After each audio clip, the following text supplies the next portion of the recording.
Welcome to the video, and behind me is a not so good 370Z.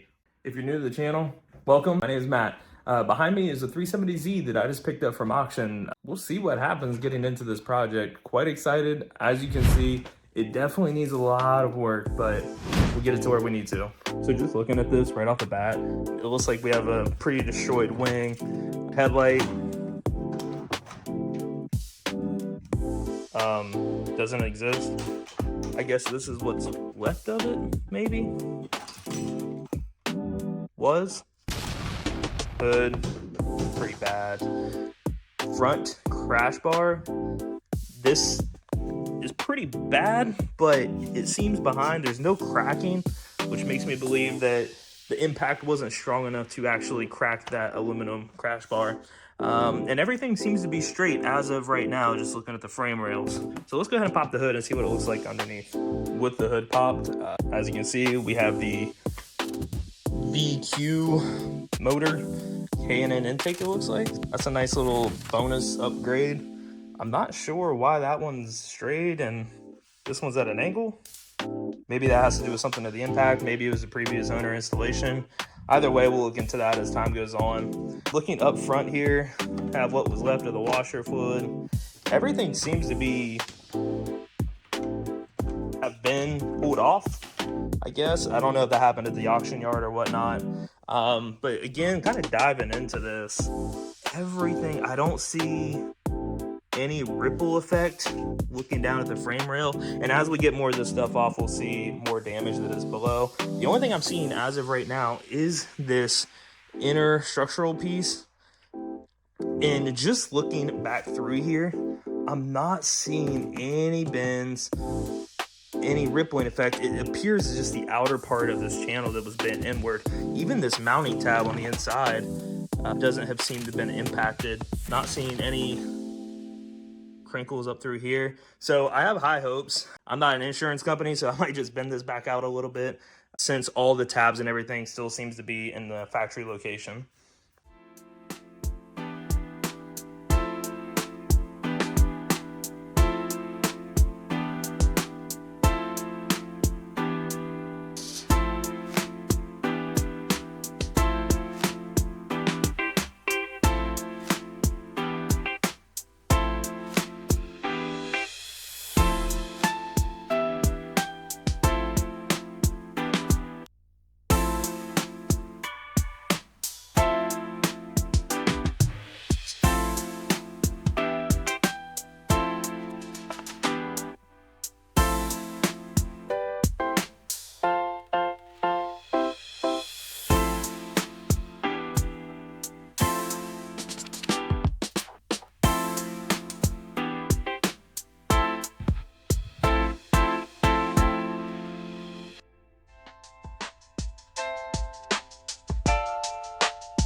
So after getting the radiator support and everything taken off, we are now down to this. Did find some additional damage. This little, looks like an engine subframe, like a cross member. It has been hit. I went ahead and ordered another one, so we do have another one on the way. There are a couple of things that I did notice when I started the car and pulled it off the trailer from the delivery driver when I purchased it. And one of the things was you could hear belts squeak as soon as you started up the car. Just a little bit of looking back at the belt, I've noticed this dry rot is we have another belt on order. Then the other thing I was hearing was a fan. Sounded like it was like a click noise.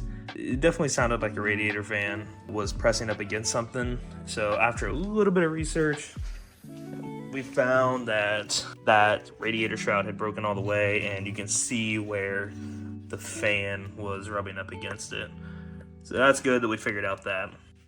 So for now, I'm going to go ahead, get the fans moved out of the way, expose that belt so when the new one comes in, I can get that one on, and then also we'll go ahead and remove that lower cross member. Just like that, we have that cross member removed.